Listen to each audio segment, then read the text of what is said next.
الحمد لله الحمد لله وكفى وسلام على عباده الذين اصطفى أما بعد فأعوذ بالله من الشيطان الرجيم بسم الله الرحمن الرحيم وَإِذَا سَأَلَكَ عِبَادِي عَنِّي فَإِنِّي قَرِيبٌ أُجِيبُ دَعْوَةَ الدَّاعِ إِذَا دَعَانِ صدق اللہ العظیم وقال النبی صلی اللہ علیہ وسلم الدعاء مخ العبادة او کما قال علیہ الصلاة والسلام وصدق رسوله النبی الأمی الکریم اللہم صل علی سیدنا محمد وعلى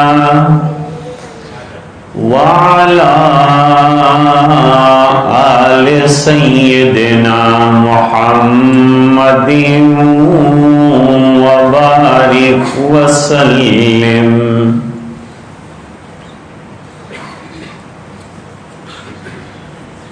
حضرات علماء،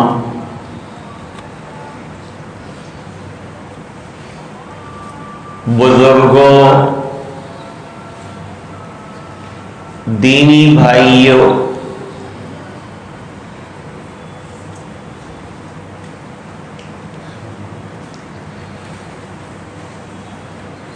موجودہ دور پرفتن دور ہے.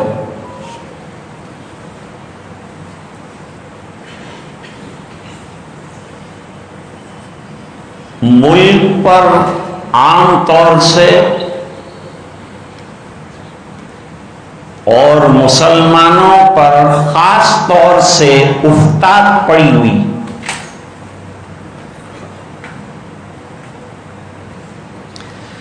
پر آشوب دور ہے.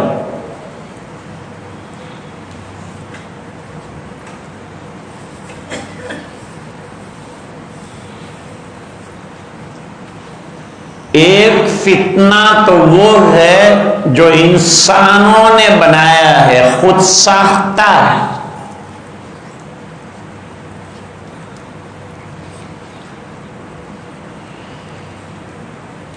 اور وہ مخصوص جماعت یعنی مسلمانوں کو پریشان کرنے کی مختلف شکلیں.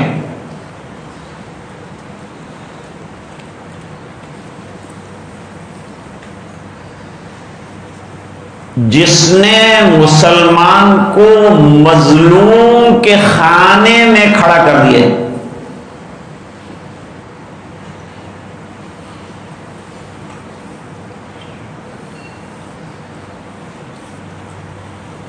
دوسری سماوی آفات ہیں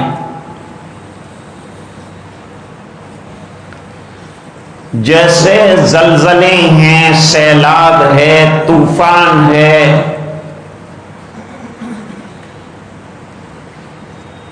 اس سے بھی ملک گھرا ہوا.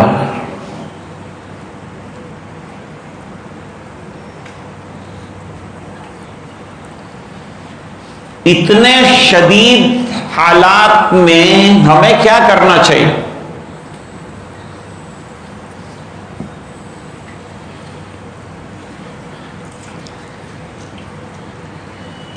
دنیاوی اعتبار سے ہمارے پاس کچھ بھی نہیں،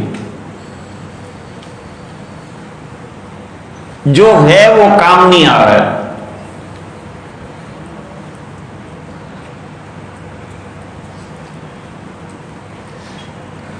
اقتدار اور اصحاب اقتدار تعصب میں بھرے ہوئے ہیں۔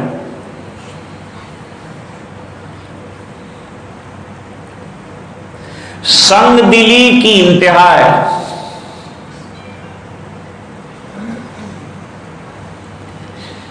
گاہے گاہے عدالت کی طرف سے کچھ دھارس بنتی،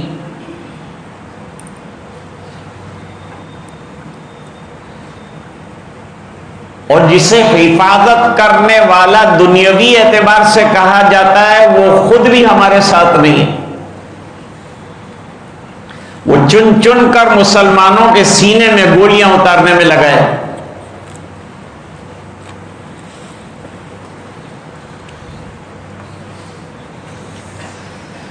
ایسے تمام حالات کو دیکھ کر علماء نے فیصلہ کیا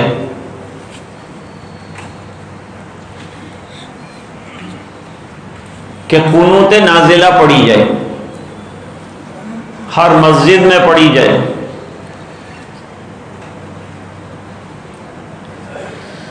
استغفار کیا جائے، توبہ کی جائے، اللہ سے معافی طلب کی جائے۔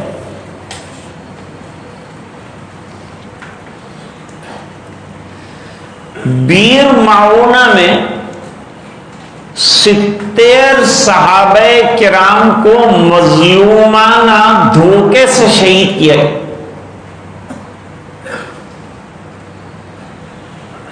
اس وقت حضور پاک صلی اللہ علیہ وسلم نے 1 مہینے تک فجر کی نماز میں قنوت نازلہ پڑھی۔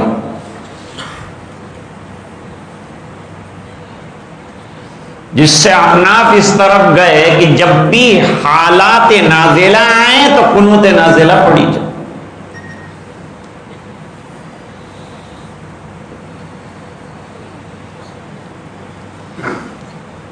پڑھ رہے ہیں ایک عرصے سے۔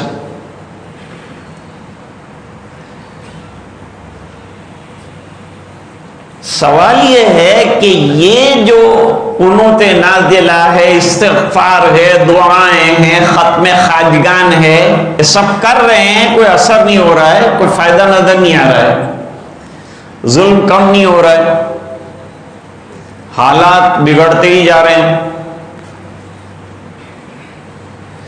تو کیا ان تمام بتائے ہوئے اوراد و اشغال میں کوئی تاثیر نہیں ہے؟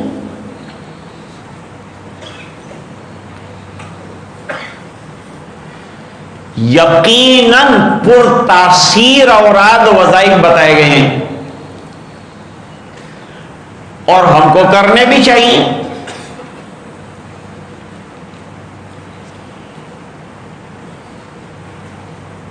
لیکن ہماری ان تمام چیزوں کے قبول ہونے کے ساتھ بھی کچھ شرائط لگی ہوئی۔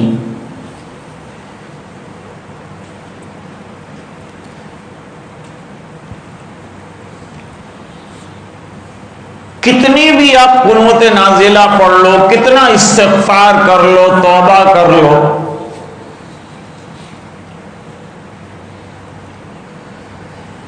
لیکن جب تک ہمارا رزق حلال نہیں ہوگا وہاں تک یہ تمام چیزیں بیکار ثابت ہوں۔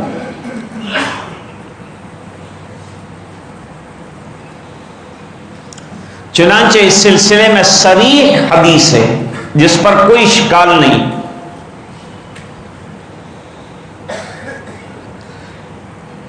حضور پاک صلی اللہ علیہ وسلم نے فرمایا کہ ایک مسلمان پراگندہ حال، پراگندہ بال، بڑی بے چینی کے ساتھ شب و روز دعا کر رہا،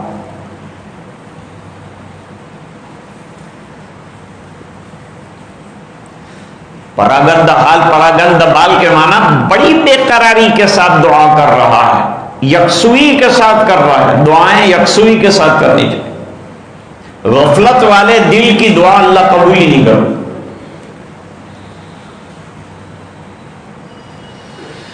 جیسے عام طور پر کسی سے ملاقات ہوئی تو بھائی ہمارا جملہ ہوتا ہے دعا کر جو. اب پوچھو کہ کیا دعا، تو اس کو خود پتہ نہیں ہوگا کہ کیا دعا کرنی ہے. تو یہ غفلت خالی اسے ایک رسم بنا لیا.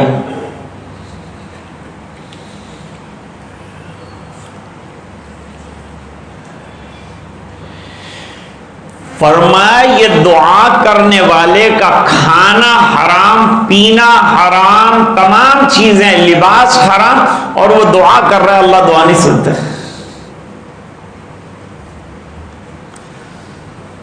اس سے ایک نتیجہ نکلا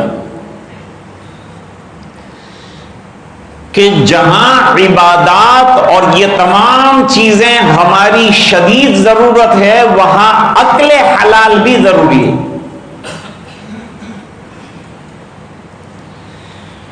کہ ہماری کمائی سودی نہ ہو، حلال ہو.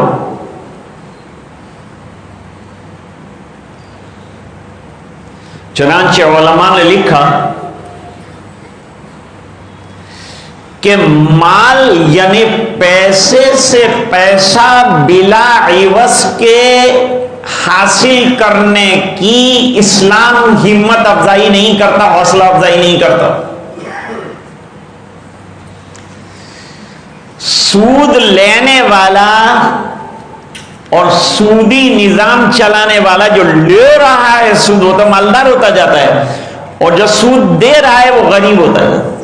اور سود میں ملک تباہ ہوئے ہیں، گھر تباہ ہوئے ہیں، خاندان ختم ہو گئے. کوئی اگر سمجھتا ہو کہ سود سے کام چل جائے، نہیں چلے گا. اللہ تعالیٰ قرآن میں فرماتے ہیں یمحق اللہ الربا ویربی الصدقات. اللہ تعالیٰ سودی نظام کو گھٹاتا ہے، اور اللہ کے راستے میں صدقے کو، ایسے موقع میں صدقہ بھی کرنا چاہیے.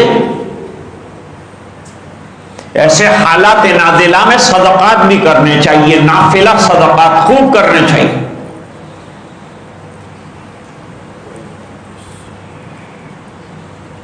فرماتے ہیں وَيُرْبِ الصَّدَقَاتِ، اللہ صدقات کو بڑھاتے ہیں لیکن تدریجاً بڑھاتے ہیں.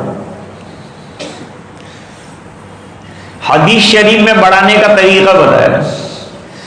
فرمایا جیسے گھوڑی بچہ دیتی ہے اور مالک جو ہے اس بچے کو سنبھالتا ہے، پرورش کرتا ہے، بڑھاتا ہے، یہاں تک کہ ایک دن وہ مضبوط سواری کے لائق گھوڑا بن جاتا ہے. فرماتے ہیں اس طرح اللہ تعالیٰ ایک کھجور بھی دی اللہ کے راستے میں، اس کو پروان چڑھا کر آگے بڑھاتے ہیں، یہاں تک کہ اللہ تعالیٰ اس کو پہاڑ جتنا کر دیتے.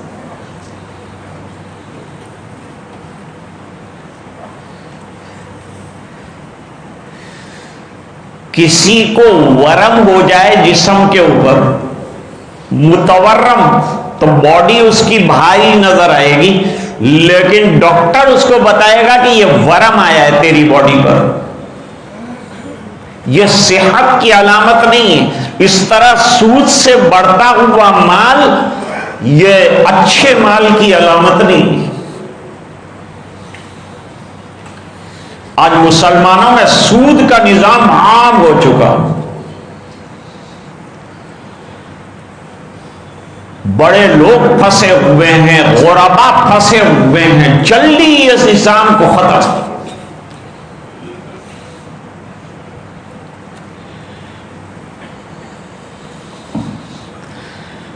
دوسری خرابی ہماری یہ ہے کہ آج ہمارا نوجوان منشیات میں مبتلا ہے.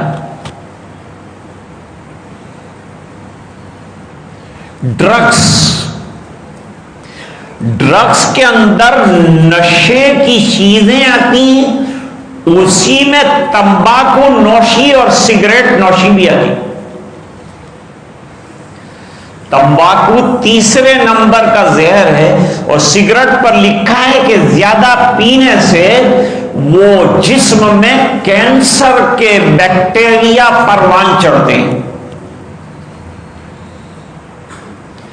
یہی حال گٹکھے کا ہے، جس میں چونا، سپاری اور بناوٹی تمباکو ملا کر اس کی تیزی کو بڑھایا جاتا ہے، ہلا ہلا کر، مسل مسل کر، اور اسے منہ میں جو رکھا جاتا ہے، پھر جب تھوکا جاتا ہے راستے کے اوپر تو بیکٹیریا عام طور پر لوگوں کو بھی نقصان پہنچاتا ہے۔ کھانے والے کو تو نقصان پیٹ میں جانے کی وجہ سے ہوتا ہے، لیکن تھوکنے کی وجہ سے عوام کو بھی نقصان ہوتا ہے، ایذائے مسلم کا سبب بنتا ہے، ایذائے ناس کا سبب بنتا ہے۔ یہ بھی پسندیدہ نہیں۔ آج منشیات عام ہو گئی۔ ابھی احمد آباد میں ایک ٹرک پکڑا گیا، ایک گاڑی پکڑی گئی،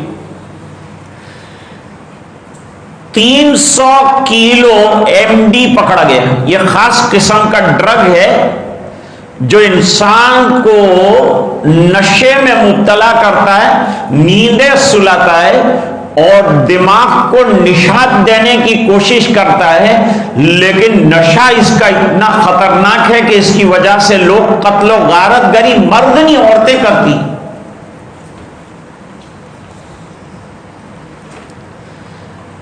منشیات اتنی ہو چکی، حدیث میں فرمایا کل مسکرن حرام، ہر وہ چیز جو نشہ لائے، اور سگریٹ نوشی بھی ایک طرح کا نشہ ہے۔ رمضان میں اگر روزے کے اندر بند کرتا ہے تو مغرب کے بعد بالکل میل کے بھونگلے کی طرح شروع کر دیتا ہے۔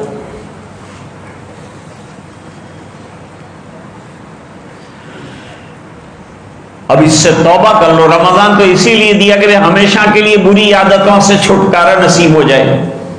اگر مغرب کے بعد پھر وہی تمام عادات جاری ہوتی ہے تو رمضان کا فائدہ کیا ہے؟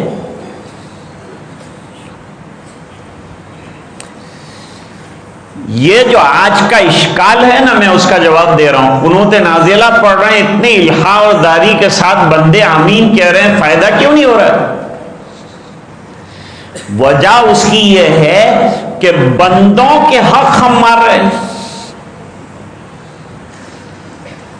حدیث میں فرمایا کسی کی ایک تسو زمین اگر لے لی تو 7 زمینوں کا توق قیامت کے دن اللہ تعالی یہ لینے والے کے گلے میں ڈالے گا۔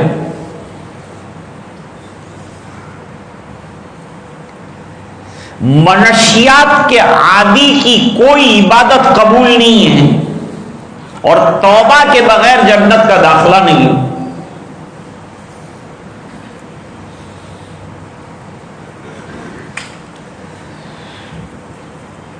تو اللہ کے حقوق بجا لاؤ، اور بندوں کے حقوق جو ہیں، حقوق العباد، اس کا خیال رکھو۔ ایک ایک حق لوگوں کا جو ہے اس کو ادا کرو۔ 2 پڑوسی کو تکلیف مت پہنچاؤ، ہمسائے کو تکلیف مت پہنچاؤ، دوست کو نقصان مت پہنچاؤ، غیبت، چغلی، برائی، ان تمام چیزوں سے دلوں کو صاف کرو۔ پھر پڑھو قنوت نازلہ تو قبول ہوگی۔ حضرت مفتی سید عبد الرحیم صاحب لاجپوری رحمت اللہ علیہ نے فتاوی میں ایک مضمون لکھا ہے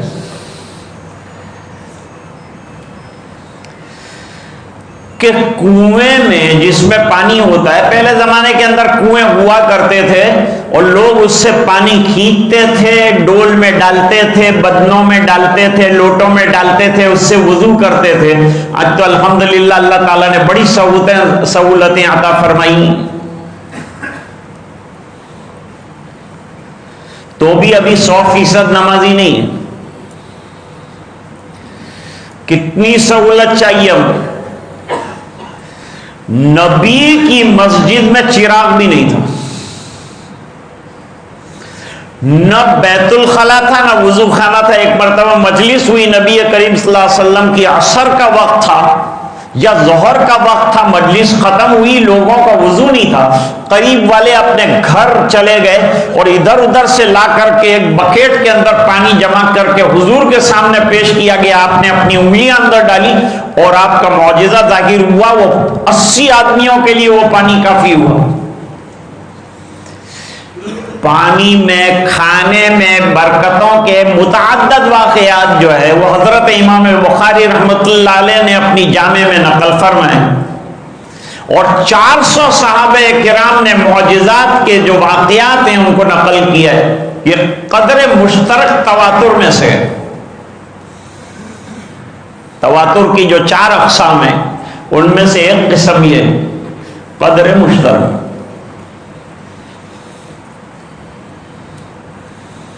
اب مسجد میں کتنی آسانیاں ہیں، اب مسجد میں وضو خانے بھی، غسل خانے بھی۔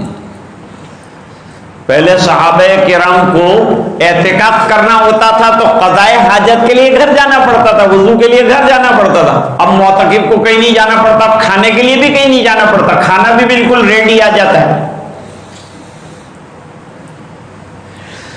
تو وضو خانہ ہے، غسل خانہ ہے، بیت الخلا ہے، وہ بھی تمام سہولتیں، اے سی ہے، روشنی ہے، پنکھے ہیں، گھڑیاں ہیں، صفے ہیں، ٹوپیاں ہیں۔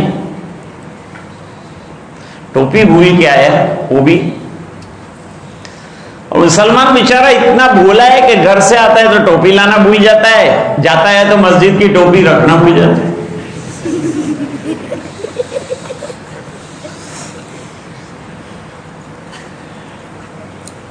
بعض مساجد کے اندر آستین ہے، آدھا وہ ٹی شرٹ پہن کر آتے ہیں ان کے لیے آستینیں بھی لگائی، آستین لگا لو، مصنوعی آستین لگا کے نماز پڑھو۔ ان کی نماز مقبول نہ ہو جائے اس کے لیے متولی کو آستینیں بنوائی۔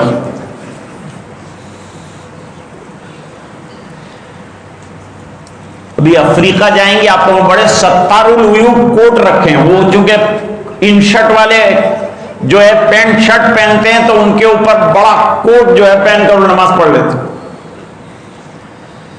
اب خالی پیجامے مسجد میں نظر نہیں آتے، چند دنوں کے بعد وہ بھی آئیں گے۔ یہ سب ہے لیکن نمازی کہاں ہے؟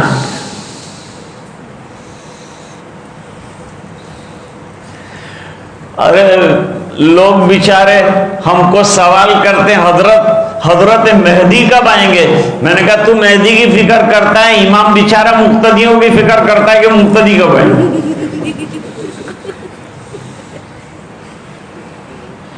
آج یہ غفلتوں کا عالم ہے۔ ہم چاہتے ہیں کہ ہماری دعائیں قبول ہو جائے، لیکن ہمارا رونا یہ ہے کہ غفلتیں کب تک چلے گی؟ یہ غفلتوں سے باز آؤ، بازا بازا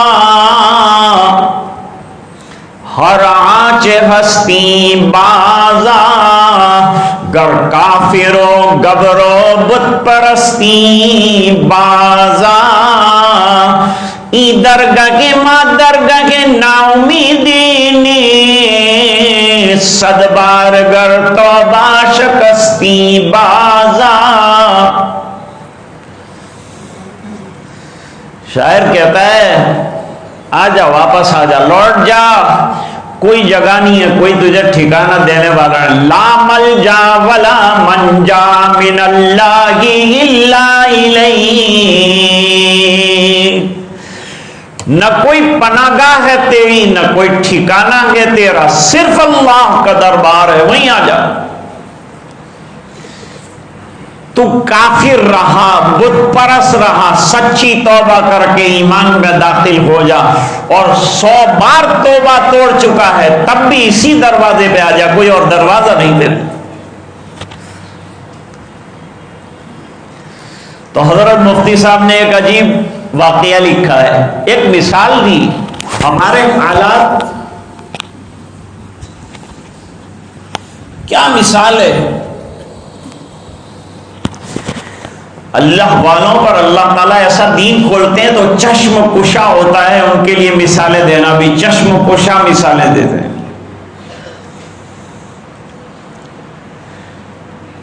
یوں فرمایا کہ کنویں سے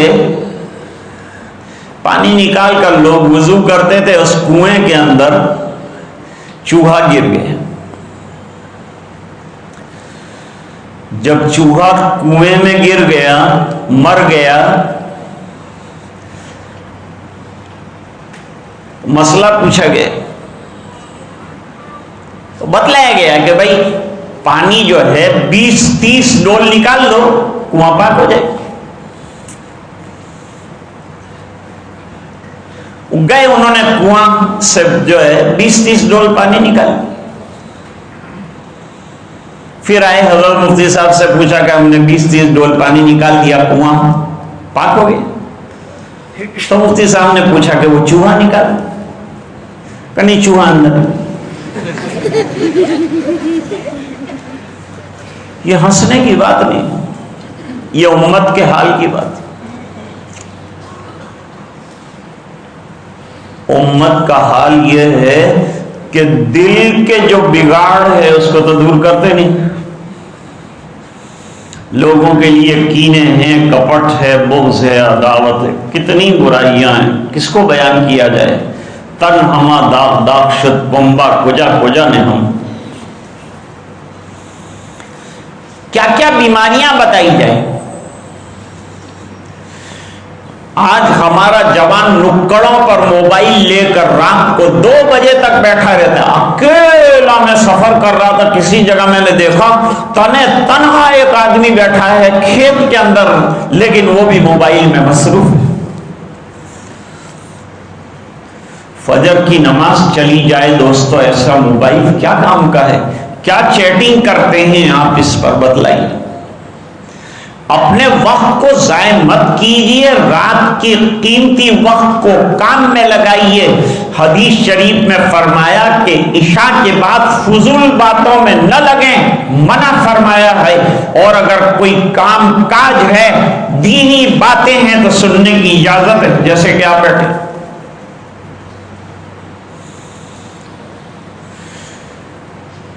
فرمایا کہ جیسے کنواں چوہے کو نکالے بغیر کام کا نہیں بنے گا، اس طرح جب تک ہمارے معاملات درست نہیں ہو جائیں گے وہاں تک ہماری دعائیں ناقابل قبول رہیں گی، ہماری عبادات ناقابل قبول رہیں گی۔ یہ فرمودات خداوندی اور جناب رسول اللہ صلی اللہ علیہ وسلم کے ارشادات سے مستفید ہے۔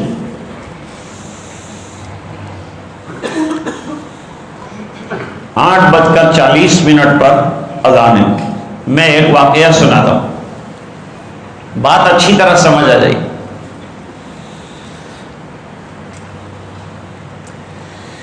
پنجاب میں ایک بزرگ تھے شاہ دولہ،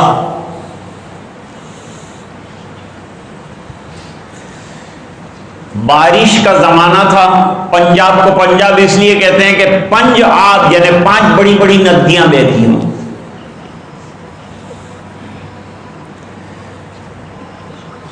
تو گاؤں کی طرف سیلاب بہت آ گیا جہاں شاہ دولہ رحمت اللہ علیہ رہتے تھے۔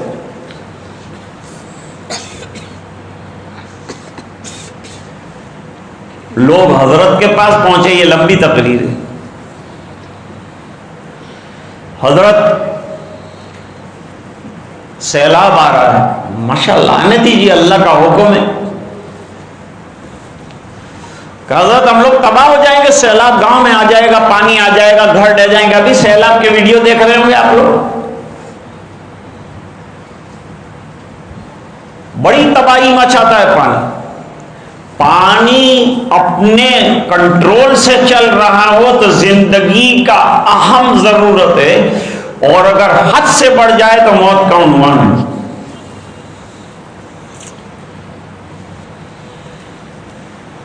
حضرت کچھ کیجئے، دعا کیجئے۔ کہا پاوڑا لاؤ، پاوڑا منگوائے، لوگ پاوڑے لے آئے۔ اب کیا کریں حضرت یہ پاوڑوں کا؟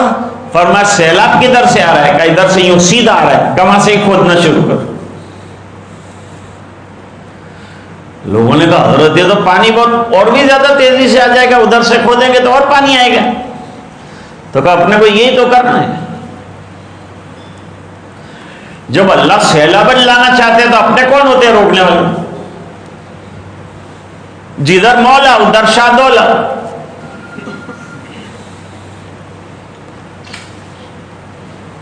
حضرت آپ جوک کر رہے ہیں ہمارے ساتھ، کہا نہیں جوک تم کو جوک لگتا ہے کیا؟ اللہ والوں کے پاس ایسے ٹائم پہ تم آئے ہو، کیا جوک لگتی ہے ایسی بات میری تم کو؟ جوک نہیں کر رہا ہوں. تو حضرت تو یہ سیلاب آ جائے گا کیا ہوگا؟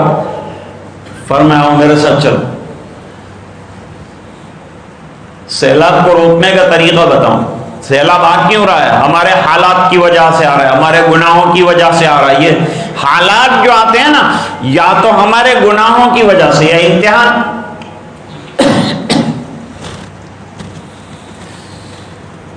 آؤ چلو میرے ساتھ. لے گئے سب کو مسجد میں لے جا کے وضو کرائے. وضو کرانے کے بعد حضرت نے کہا کہ پہلے ہر بندہ دوسرے کا جو حق لے لیا ہے وہ اس کو دینے کا وعدہ کر لے،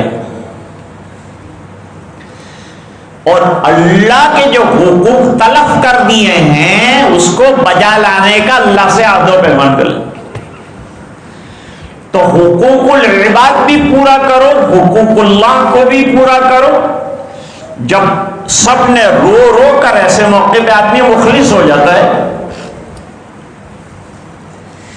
معافی مانگی، روئے، گلے لگے، ایک دوسرے کو معاف کیا، لڑائیاں یہ وہ تمام معاف ختم.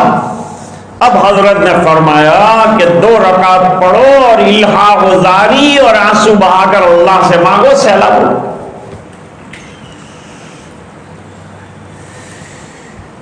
آج ہمارے لیے بھی یہ ضروری ہے کہ ہم جتنی فضولیات اور حقوق العباد کے تلف کا جو نظام بنا چکے ہیں، خالی نمازیں پڑھنے سے یہ مسئلہ حل نہیں ہوگا. نمازیں اپنی جگہ ضروری ہیں، عبادات اپنی جگہ ضروری، زکوٰۃ کا ادا کرنا اپنی جگہ ضروری، حج فرض ہے تو ادا کرنا ضروری ہے، تلاوت کرنا اپنی جگہ ضروری ہے، لیکن اعمال صالحہ کے ساتھ اعمال طالحہ سے توبہ کرنا بھی ضروری ہے. یہ دونوں چیزوں کو جب کریں گے تو اللہ نے وعدہ فرمایا وَإِذَا سَأَلَكَ عِبَادِي عَنِّي فَإِنِّي قَرِيبٌ أُجِيبُ دَعْوَةَ الدَّاعِ إِذَا دَعَانِ. اللہ نے خاص وعدہ فرمایا.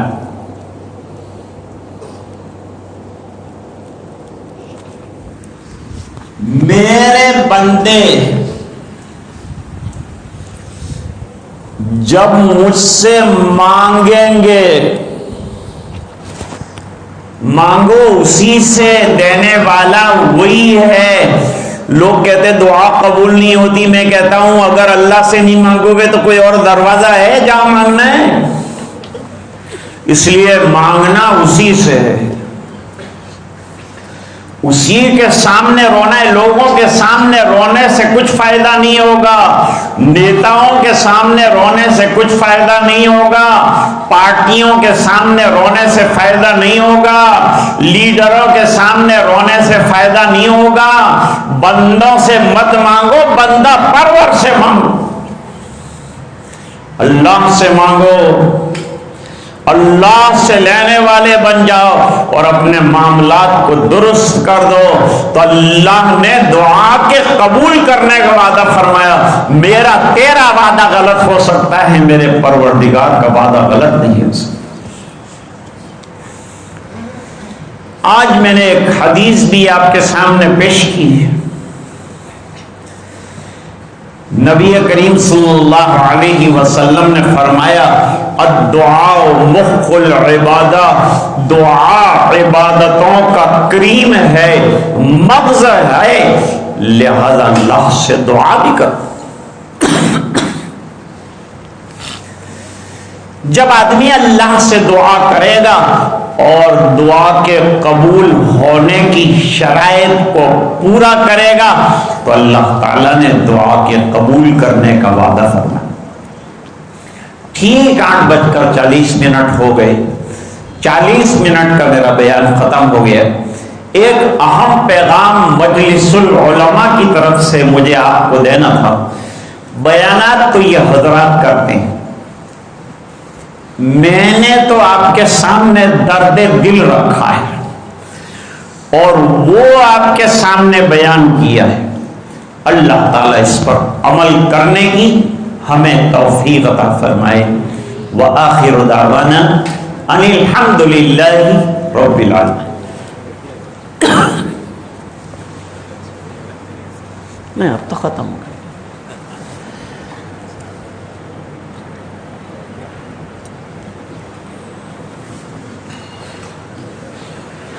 یا احد الصمد الذی لم یلد ولم یولد ولم یکن له کفوا احد۔ اللہم صل علی سیدنا محمد وعلى آل سيدنا محمد وبارك وسلم۔ ربنا آتنا في الدنيا حسنة وفي الآخرة حسنة وقنا عذاب النار وادخلنا الجنة مع الأبرار يا عزيز يا غفار۔ اللہم احفظنا من کل بلاء الدنیا وعذاب القبر وعذاب الآخرہ۔ اللہم وفقنا لما تحب وترضى عدد ما تحب وترضى من القول والعمل والنیت والهدى انک علی کل شیء قدیر۔ اللہم انا نسألک برکۃ فی العمر وراحۃ فی الرزق وصحۃ فی البدن وَيُسْرَةً فِي الْمَعِيشَةِ وَزِيَادَةً فِي الْعِلْمِ فَثَبِّتْنَا عَلَى الْإِيمَانِ وَأَمِتْنَا عَلَى الْإِيمَانِ وَاحْشُرْنَا يَوْمَ الْقِيَامَةِ مَعَ الْمُتَّقِينَ مَعَ الْإِيمَانِ۔ اللہ ہمارے گناہوں کو معاف فرما، کوتاہیوں سے درگزر فرما، اپنا فضل اور کرم شامل حال فرما، رحم کے اور کرم کے فیصلے فرما۔ اللہ یہ حالات کو درست فرما، اللہ مظلوموں کی مدد فرما، اللہ جو ارضی سماوی آفات ہیں ان تمام آفات بلیات کو دور فرما۔ اے اللہ حالات کو سازگار فرما، اے اللہ اپنے غضب کو ختم فرما، رحمتوں کا معاملہ فرما، نظر کرم فرما۔ یقیناً اے اللہ ہم بہت گناہ گار ہیں، بہت خطا کار ہے، لیکن اے اللہ تیرے دربار کے بھکاری کرم کی بھیک دے دے۔ اے اللہ مغفرت کے فیصلے فرما، اے اللہ تو ہم سے راضی اور خوش ہو جا۔ اے اللہ جو آج حالات ہم پر آئے یہ حالات بھی ہم نے پیدا کر دی ہیں۔ اے اللہ جیسی تیری طاعت ہونی چاہیے، جیسی تیری عبادت ہونی چاہیے، جیسا تیرے سامنے رونا چاہیے، جیسے معاملات کو درست کرنا چاہیے، اے اللہ نہ تیرا حق ادا کیا نہ بندوں کا حق ادا کیا۔ اے اللہ اس وجہ سے آج حالات سے دوچار ہیں، اللہ کرم فرما دے، اللہ رحم فرما دے۔ اے اللہ جس دروازے پہ جاتے ہیں ٹھوکروں کے علاوہ کچھ نہیں ملتا ہے، اللہ تیرا دروازہ ایسا ہے کہ جہاں عزتیں ملتی، جہاں مانگنے والوں کو حوصلے ملتے۔ اے اللہ ہم نے تیرے دروازے پہ ہاتھ پھیلایا، اے اللہ اپنے دروازے سے محروم نہ فرما، کرم کی بھیک دے دے۔ اللہ تو دے دے تو تیری شان میں کمی نہیں، نہ تیرے خزانے میں کوئی کمی آتی، لیکن ہم جیسوں کی بگڑی بن جاتی۔ اللہ پوری امت کی بگڑی بنا دے۔ اللہ اس وقت مسلمان خاص طور سے اس ملک میں ظلم و ستم کا شکار ہیں۔ اللہ ہماری کوئی غلطیاں ہوں جس کی وجہ سے ہماری پکڑ ہو رہی ہے تو معاف فرما دے، ظالموں کی سرکوبی فرما اور ان کے لیے ہدایت مقدر ہو تو ہدایت عطا فرما۔ اور اے اللہ اگر ہدایت حصے میں نہیں ہے تو اللہ ان کو بے باک فرما، ختم فرما۔ جو بیمار ہیں انہیں شفا عطا فرما، پریشانوں کی پریشانیاں دور فرما، پورے مجمع کی مغفرت فرما، دعائیں اپنے فضل کرم سے قبول فرما برحمتک یا ارحم۔